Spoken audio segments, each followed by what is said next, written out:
Welcome to the first episode of How I Do It, or HIDI for short. Since this is my first episode, I wanted to do something simple as a way to test how I do this format-wise and see how that works out for me. I decided to make my first episode about the book Cool Cat Stops Bullying. Now, oodles of people have already made a ton of reviews of the movie. There's only one real prominent review for the book that this movie is based on, so I'll leave links to prominent reviews for both. For anybody who isn't familiar with Cool Cat, he's the creation of Derek Savage, and he's ostensibly being used to sell books and movies that are more or less 90s PSAs.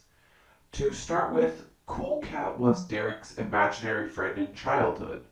I won't mock the guy for having an imaginary friend. This one was mine. So it's not crazy to have had one when you're little. However, as you watch or read any of Derek's material, you'll quickly come to realize that Cool Cat is to Derek what Sonichu is to Chris Chan. Just for perspective with regards to his work on the whole, at this point, Derek is polishing a turd. All the characters being so far out of left field and unlike real children in any capacity, it's it's all things that stem from the book. I will say that I'm not going to use any of Derek's actual material in this vid because he has a habit of committing perjury via copyright strikes. But anyway, I'll outline the premise of his book and I'll link the reviews that have already beaten his false claims so that you can see some of the material that I reference if you want to. And that's not going to say I'm going to be without actual pictures though. Since Derek is so sensitive, I think I'll draw my own reinterpretation of his original book before I get into how I'd actually redo the thing. With regards to his book, Cool Cat Stops Bullying, the story goes as such. Cool Cat and Maria are playing in a sandbox. A random bully runs into Cool Cat's yard and kicks down his sandcastle. What the fuck?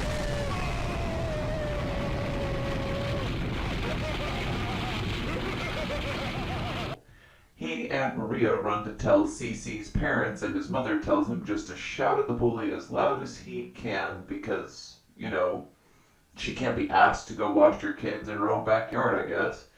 Anyhow, they make another sandcastle, and Butch busts back into the yard, and sure enough, shouting at him makes him run away crying.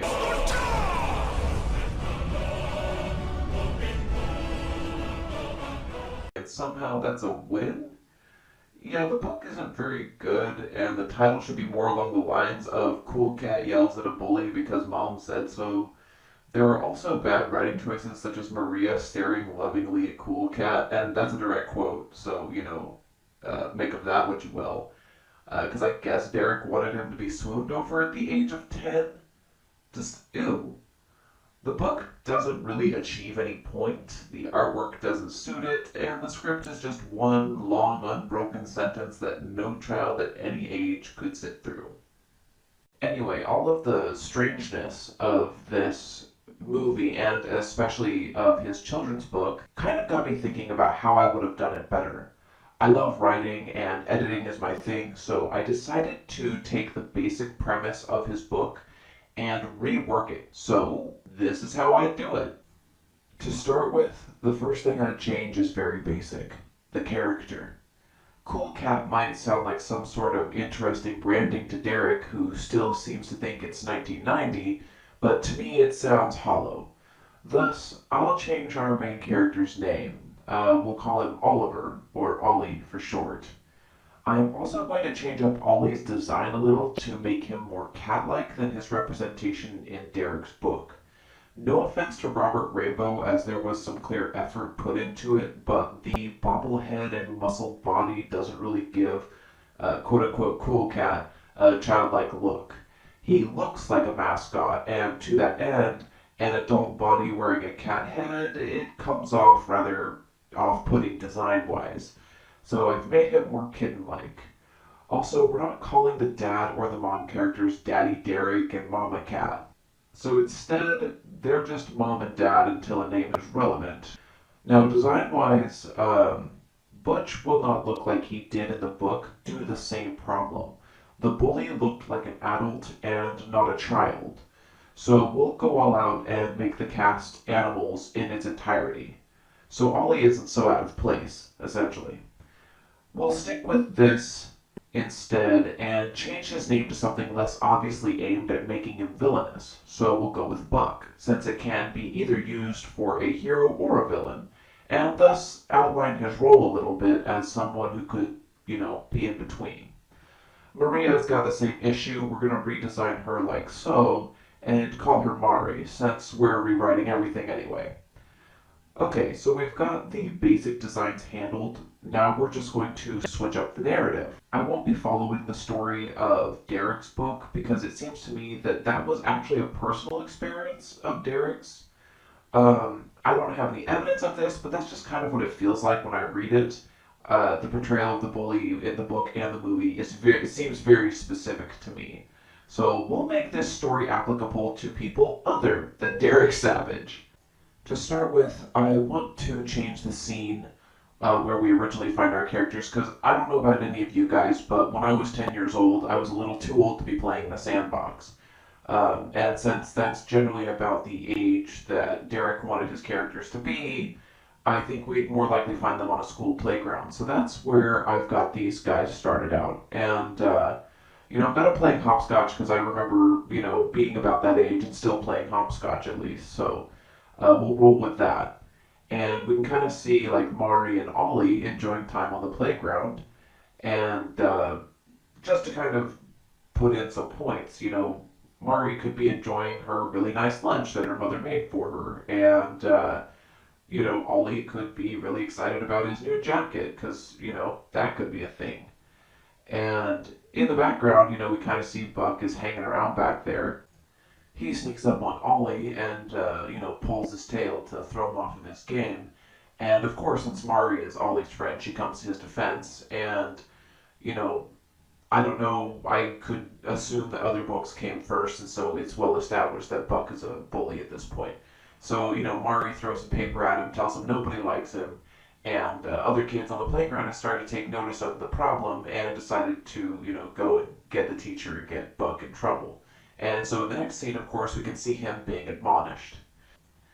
I wanted to incorporate a scene where the parents are involved in the discussion. So I'd say, like, Ollie comes home and his parents are there waiting for him, to talk with him about it. And essentially they tell him not to fight with someone, pointing out that pushing Buck essentially would have escalated the fight, and instead he needs to apologize and then just avoid Buck whenever possible. Now, Ollie, of course, who's still upset about it, refuses the idea of an apology, decides to just go to school the next day and not talk to Buck about it at all. They've already had their altercation with Buck. They don't like him. But you see that there's like a craft fair at school. You see Mari and Ollie there with their parents. And then you have this scene where Mari recognizes that Buck is sitting alone in a hallway with no one there while everybody else is there with their parents. And in the same moment, as she walks by, she could hear a couple of other kids talking about him, saying mean things about him. And of course, because Buck is designed as a heavier rabbit, such as, oh, his parents couldn't come because he's poor and they can't afford to drive in because they have to feed him. And Mari hears this and starts to get some perspective. In that same day, you see Ollie walking down the corridor and he comes across these two kids bullying Buck and pushing him down and making fun of him, and he does nothing. He actually hides and doesn't do anything about it, doesn't step in, nothing. Now, after all this has happened, we catch up with Mari and Ollie on their way home. They're walking home together, and they kind of talk to each other about the things they saw during the day. Just as they're walking home, they come upon a scene where Buck is getting bullied again by these same two kids, and in this part, they actually push him down, and the sleeve on his already torn jacket rips. And in this case, Ollie and Mari run to his defense and call these other two kids off. So of course, there would be an instance of, hey, he's a jerk, why would you defend him? And this is kind of where Ollie is supposed to get his character moment, where he realizes, hey, jerks are the ones that push people around and make fun of them. And he kind of realizes that he's also in that category, so he looks back at Buck and says, hey, I know. because I've been a jerk. And then the two of them can help him up. And at that point, because kids are kids, they're not just going to agree that they've been bad. These two kids probably say whatever and walk off. At this point, they help Buck, and he's just kind of looking at the two of them suspiciously, like, hey, what do you guys want with me? Because he's just been getting picked on, and this is someone who got him in trouble yesterday. So essentially, though, they both apologize to him. And they kind of confront him with, hey, if you're somebody who gets picked on, why do you pick on other people? You know how much it sucks. Buck can kind of come back with some of his perspective. What would you guys know about getting picked on? You know, nothing sucks for you. You both have nice house, nice family, new clothes, best lunches. What could you guys possibly be upset about? And so this also kind of builds the world for this character. Maybe he's acting out because he's at a disadvantage. He's got two working parents. They don't have a lot of money. You can see in his clothes that he's kind of shabby, and that's not necessarily his fault. He just kind of got the short end of the stick in that regard. In showing him compassion, these two can reach out to him and say, we could use another friend. And by getting that offer to Buck, he's speechless and kind of surprised and a little taken aback because maybe no one has ever made that offer to him before. And so to kind of seal things as their new friendship is going to start burgeoning over time, you could have Mari offering to invite Buck over and have her mom look at the torn sleeve. Maybe she can stitch it, maybe they can fix it.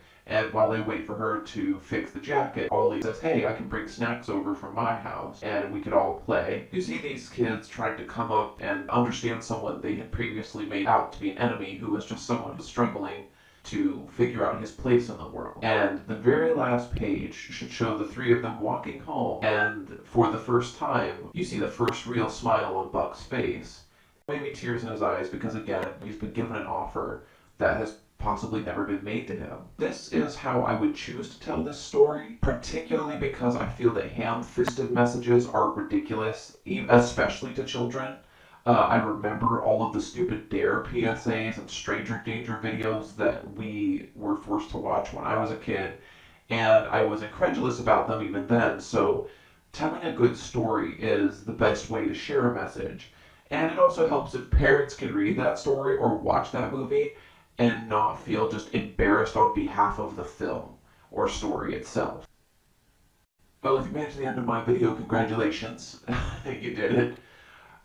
Sorry that this one was a little rocky. This is the very first time I've done a video of this type this long. I tried to include some comedy elements, tried to include some serious ones, and I don't know if they meshed well, but it's more just something I'm experimenting with right now at the moment. Otherwise, I just want to say thank you guys. I know this one was a lot longer than what I normally do. If you like it, let me know. If there's any way I can improve it, I am totally up for constructive criticism because that stuff is a great help to me. So, yeah, I just wish you guys well, and thanks for hanging in as long as you did if you made it to the end. Cheers, everybody.